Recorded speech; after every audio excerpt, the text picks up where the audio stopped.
Hello everyone and welcome to this new video. Today I'm talking to Jeff from Resonator. Jeff, can you introduce yourself? Sure, yeah, thanks for having me on, Eddie. My name's Jeff Spoonhauer.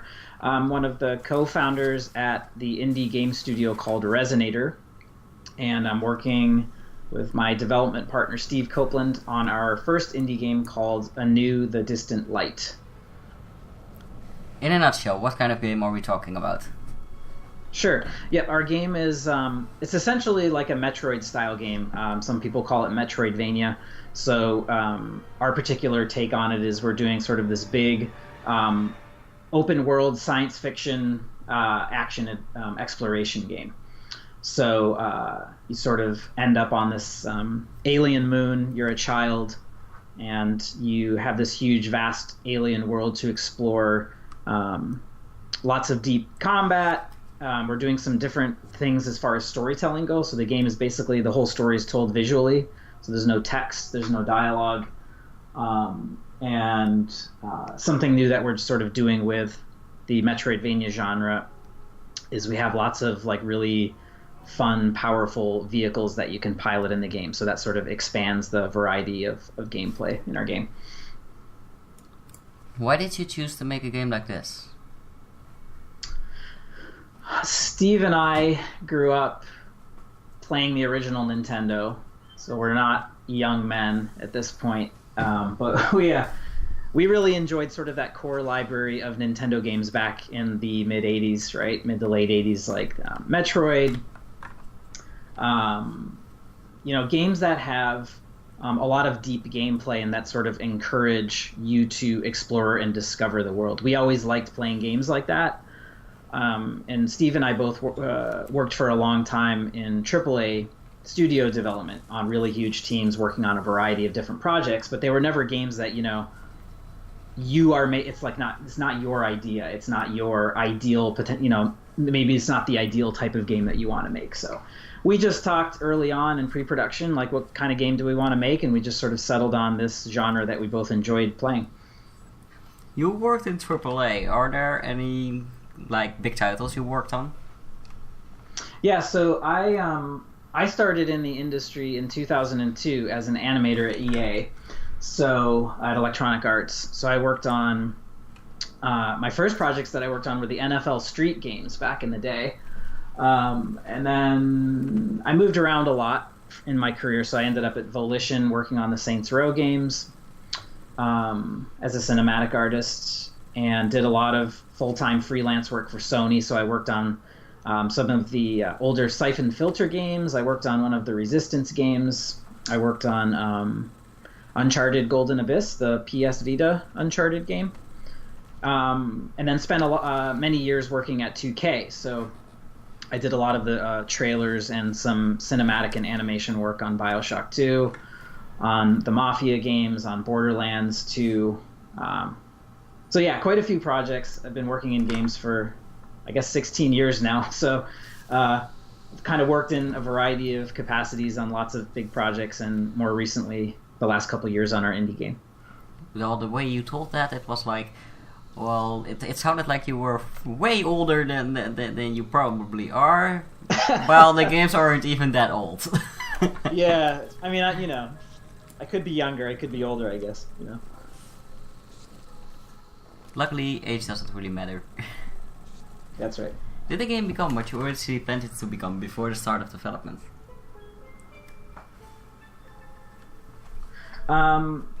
Yeah, so essentially, is it turning out to be the way that we thought it would? Yes. I'd say that we're pretty close, yeah. It's really hard to basically execute on a vision and make it what you thought it would be, because that rarely happens.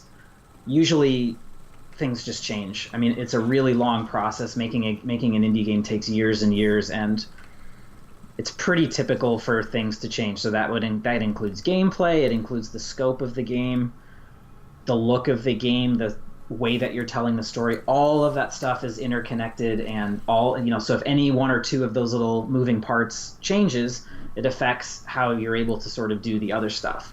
So, but fortunately, I mean, it's been a pretty challenging project, but I would say that the spirit of the game and sort of the scope and all the things that we're trying to do is pretty darn close to what we set out to accomplish early on. Yeah.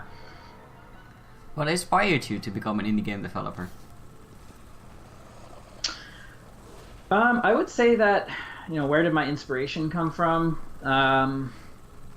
Probably working in AAA games for quite a long time on really large teams where, I had, and it's very typical where you have like a very focused role on the project where you're doing one or two things, and that's sort of what you focus on for several years while you're making the game. So it's not uncommon, but my reaction to that was, I had my own ideas that I thought were pretty good, and I have sort of my own artistic interests and skills that sort of extend beyond what you're sort of pigeonholed into doing at a big studio. So I just thought it felt like the right time with all of my experiences sort of stacked up to make the leap into independent development. And I got hooked up with my partner Steve Copeland, who's sort of in the same point in his career as I am, but he's on the programming and design side, so our skills sort of lined up very nicely. Is this your first indie game? Yes, this is our first indie game, yep. So, we started working on it in 2014. That's a long time ago. It's a long time ago, yeah, trust me, yeah. It's long enough. We're trying to finish. Well, that you would have a release within 4 or 5 years. It's not uncommon, 5 years to make an indie game. I know, I've even seen like 10 years, 13 years. Oh my gosh, no, that's too long. For what platforms do you intend to release the game? Our current plan is to release the game initially on PC, and then we plan to port it to as many of the major consoles as possible. So PlayStation 4, Xbox One, hopefully the Nintendo Switch. But yeah, we're currently just focusing on the game on PC because it's just the two of us making the game, 2 full-time developers. What do you think is your best attitude in life? Best attitude? I would say having a good sense of humor, because game development is a grueling process. I'm sure you've heard that in talking with your other game developer folks on your interviews, but it's really, really hard and a very long process and lots of frustrations and challenges in making a game. So I would say that just trying to have a good sense of humor and trying to remember that I'm making a video game helps me to stay sane. Yeah, I can relate to that. I have been working with indie game developers for over 2 years now, and sometimes game developers are like too busy for what's good for them. Oh yeah, absolutely. Yep. For how long have you in total worked on this project, even before you originally started on your own? Yeah, so Steve and I connected in the summer of 2014, and we had a period of, I guess it was sort of a period of a couple months of pre-production on our game, and then we sort of committed to it and started moving full force into production. So I'd say a little over 4 years we've been working on the game full time. What is your day-to-day process while making this game? Well, I teach at a university, so I have sort of a weird game developer schedule. But so I teach at a university, and I also have kids. So my day is pretty crazy. But Steve's schedule is a little bit different. But essentially, for me, I get up early. I get up at like 6:45 in the morning. I'm a dad for a little while, helping my kids get out to school and stuff. And then essentially, I'm just working. When I'm not at school teaching, I'm at home working on the game as hard and as fast as I possibly can. It's sort of like a race against time when you're making an indie game, because you have so much to do and so little time to do it, and I try to work as efficiently as possible. So, I usually work, until around dinner time. I have dinner with my family and put the kids to bed, and then I usually work for a little while longer and try to spend a little time with my wife. But yeah, we're working on the game 5 to 7 days a week, We usually ease off a little bit on the weekends just so we don't burn out. Does that answer your question?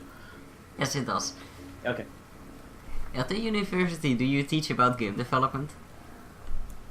I teach class. I teach at the University of Notre Dame, is the school that I teach at, and my classes are in sort of like broader 3D production. So I teach classes using Maya, so like modeling and texturing and animation. Some of that touches on creating art and for video games. We talk a lot about how video games are made in those classes, and I also teach classes in sound design and some other stuff like pre-production and visual storytelling, stuff like that. Will your day-to-day process be the same for potential future games you make? Well, we're learning a lot as we go, and we're trying to improve our processes and work more efficiently as we work through the game. And I think we definitely have improved a lot as far as like knowing how to do stuff the right way and to get it done properly. So I think like if we're fortunate enough to make another game, we'll just sort of try to learn from all the stuff we did on the first one and just improve our processes.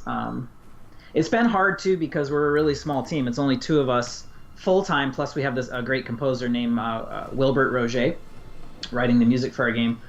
So essentially Steve and I are taking on the responsibilities of an entire development team. So I think one thing that we would like to do on the next project is potentially bring on 1 or 2 more contractors, sort of trusted friends that we've worked with to help us ease some of the workload. What were the biggest inspirations for making the game?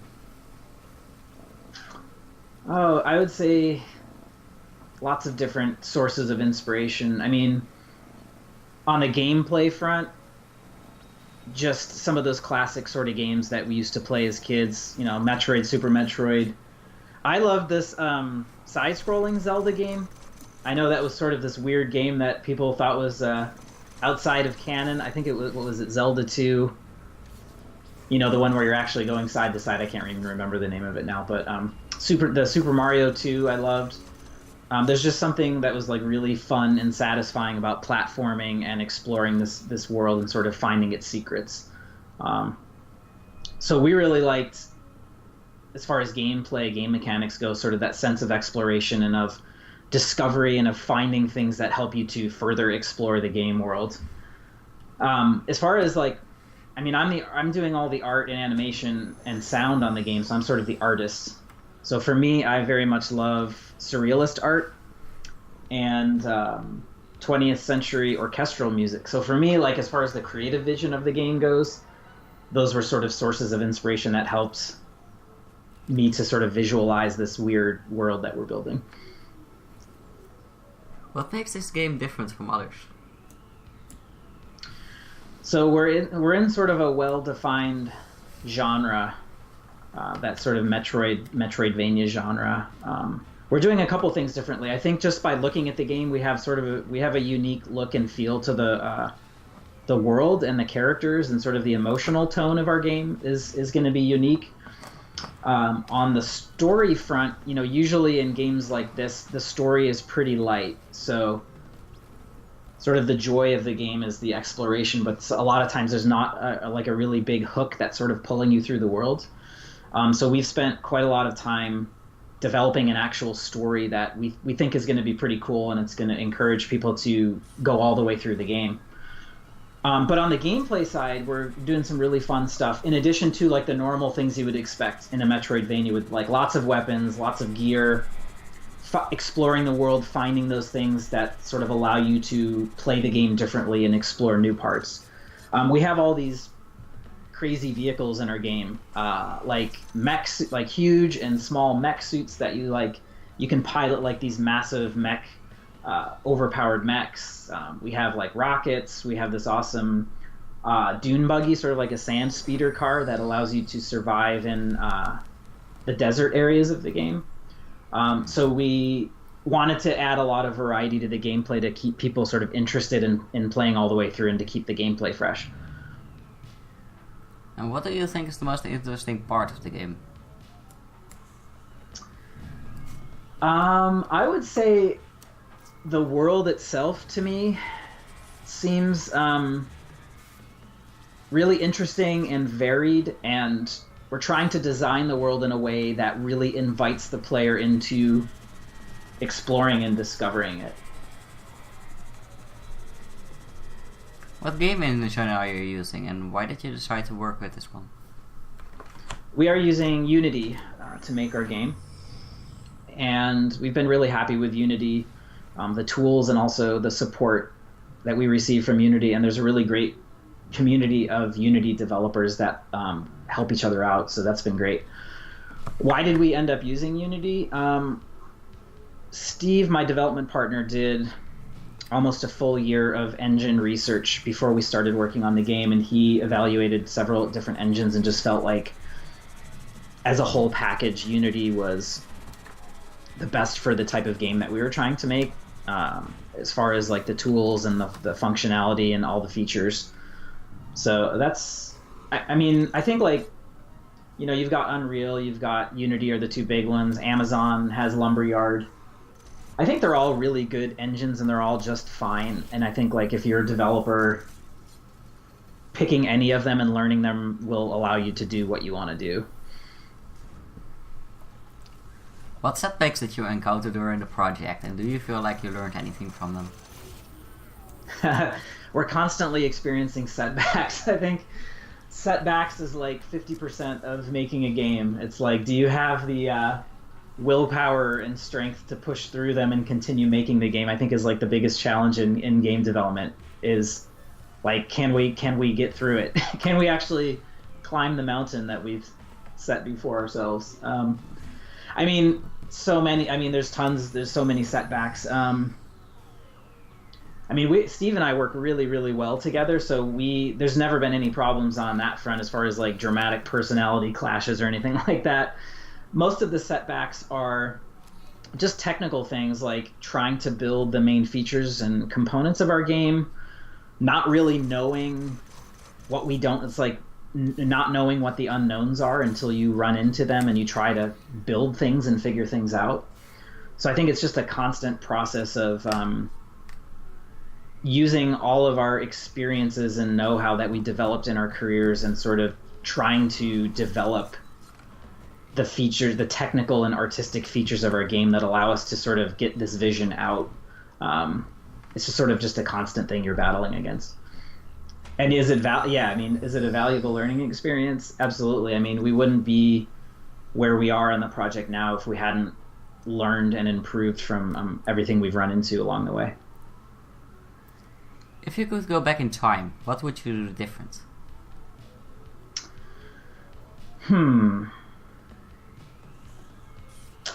I would say maybe bringing on an additional person to help us on the game earlier on may have been good. Just to sort of ease the workload a little bit on the two of us. But other than that, I feel like that's a really tough question to answer. I would probably just say maybe bringing one person on earlier on to help out. If you can advise a new indie game developer, what will you tell him? Oh, that's a good one. So much. There's a ton. There's a lot of advice out there. The indie development community is like very helpful. You know, we're trying to help each other out all the time. Gosh, I would say the indie landscape is just so competitive and so oversaturated now. There's so many people trying to make indie games that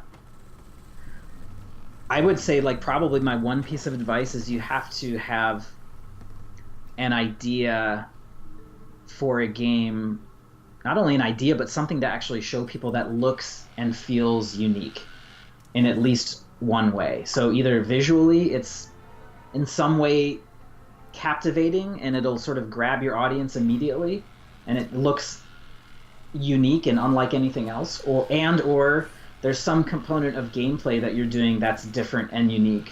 Otherwise, there's just so many games being made that look and feel the same. It's impossible to stand out from the crowd. What do you feel is success for an indie game developer? What do I think sort of qualifies as success? Yes. Well, first of all, I think just finishing your game is a great accomplishment. And it's hard enough to just finish something that you started without even thinking about money or fame or, selling 1 million copies of your game. So I think, like, on one level, success is simply completing the thing that you've you've started to do. And beyond that, I think, money is a thing. Steve and I don't focus on money. We focus on making the best possible game that we can, something that we love and are passionate about and we think other people will love. And if you do a really great job on all of the little the thousands of little things that you have to do that make up a game, if you do each of those little things to the best of your ability, it will turn into something that's great. And then all of that other stuff we think will flow from that. So, like, critical success, people liking the game, people wanting to play it and share it with their friends, making enough money where you can make another game. To me, that's success. To make other game developers learn something, what resources would you recommend? Well, there's lots of resources online as far as learning game development. There's online schools. There's some really great resources available for like paid, like, video tutorials to learn how to use Unity, to learn, like, the tools on the art side, like like Photoshop and Maya. So you can, if you really want to make games and you're really self-directed and very disciplined and very motivated, there's lots of resources that you can find that will sort of get you going down that path. There's also, like, really great actual, physical schools and programs that you can enroll in for, like, associate's degrees or bachelor's degrees, master's degrees, to actually learn game development. I think those are all fine and good, but I think if you really want to learn how to make games, you just have to start making them. That's like the hardest first step, is just, like, download Unreal, download Unity, the free version, and just get in there and start learning the tools, and don't be afraid to just dig in and learn through doing. What do you think about the current marketing strategies in the indie game industry?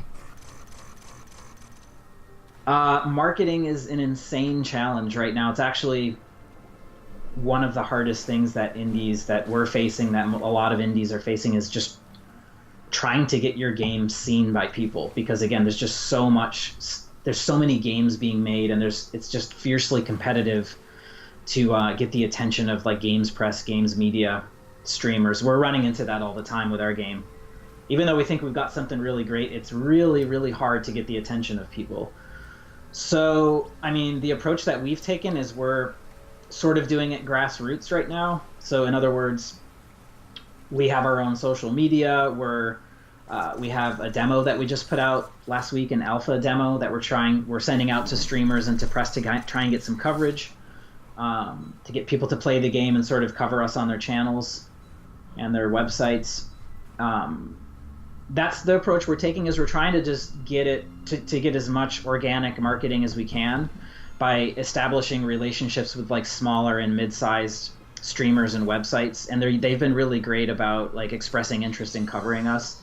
Of course, our hope is to get the attention of the bigger sites, and that's something we're constantly working on. But it's really hard because marketing is a full-time job, and when you're marketing, you're not working on the game, and that essentially becomes a distraction from finishing your game, which is what you're trying to do in the first place. So that's one way of doing it. There's also, pitching your game to publishers and trying to bring them on board as a partner to help you market your game. I think those are, some of the ways of doing it. Where do you see the indie game market going in a few years? Oh, geez, I don't really give that a lot of thought because I'm just trying to finish my game. But yeah, that's a great question. I think it's going to become harder and harder for indie games to find their audiences and find success, because, again, there's the data is pointing towards more and more games being made. So the market is continuing to become more and more saturated. So what that means is it becomes increasingly difficult for developers, even developers of really great games, to sort of have their voice heard. So I don't think it's going to be, I think that the actual tools and resources available will make some types of games easier to make. Games are always going to be hard to make, but I think like the resources available will allow more and more people to make games, and as a result of that, the market will become increasingly saturated. And I think it's going to be harder for game studios to be viable businesses that can keep making games. But I also, like, sort of on the more optimistic side, believe that if you really have something great and something special for your game, people will find you, people will play it, publishers will express interest, the console platform holders will find you and find a way to help you get your game out in front of people. Did you have any gaming education at school, or did you learn the whole development process on your own? So when I went to school, I graduated from undergrad in 1999. So at the time, there were almost literally no resources available if you wanted to get into game development as far as like schooling. There just nothing existed at the time. I don't think there was there's no YouTube. You know, there were no video tutorials. There were no resources online that you could just do like a Google search and be like, how do I get into games? So in undergrad, I learned filmmaking and storytelling and dabbled a little bit in computer animation towards the end. And then I ended up going and getting my Master of Fine Arts in computer animation at Rochester Institute of Technology, because I knew that I wanted to either get into like movies or video game development, and the only way at that time to really get the necessary training was by going to grad school or just simply trying to teach yourself. But again, there was like no resources to teach yourself, so that's sort of the path that I took. So most of my actual game development experience, almost all of it, I learned on the job. Where did you grow up? I grew up in upstate New York, in Rochester, New York, a suburb called Webster. So I am considered a Western New Yorker, although I've moved around the country a lot in my adult life and have lived in all over the place. I wish I was born in such a cool place. It's been fun. What were your childhood interests? My childhood, I was always really into art and music. So when I was a kid, I started drawing and just doodling and sketching at a very, very young age, and that carried through my whole life. So I was always drawing. I loved colored pencils. I was always used to get in trouble when I was a kid in school because I would draw these elaborate character designs on my desk in pencil, and then my teacher would find them and I would get in trouble. But I was always into art all the way my entire life, and played a few different instruments in a variety of bands and jazz bands and orchestras and stuff. So I was always into art and music, and I think that sort of makes sense what I'm doing now based on all that kind of stuff that I was into as a kid. What was your favorite video game of all time? My favorite video game of all time? That's a hard one. One of my favorite games of all time was Shadow of the Colossus. Okay, I can't answer with one game. Some of my favorite games: Shadow of the Colossus, Red Dead Redemption, and I would say Limbo are three of my top games. And the favorite video games of this year? This is really bad, but I haven't played any video games recently because I'm so busy with my project and all of my other responsibilities. The last game that I played, I guess maybe like the game that I played most recently that I enjoyed a lot was 2 games, Hollow Knight and Inside. But I wish I had more time to play games. It's sort of hard to find the time these days. Just don't sleep anymore. You will have 8 hours per day extra. Yeah, that's great advice. Yeah. You will be tired after a few days, but that will all be fine. Okay, I'll try that. Yes, thank you. That was my final question. Do you have other things you want to say? Just thanks for the opportunity, and hopefully people will check out our project and play it when it comes out. All the links to all the social media and everything will be in the description below. Okay, yeah, yep, that's great.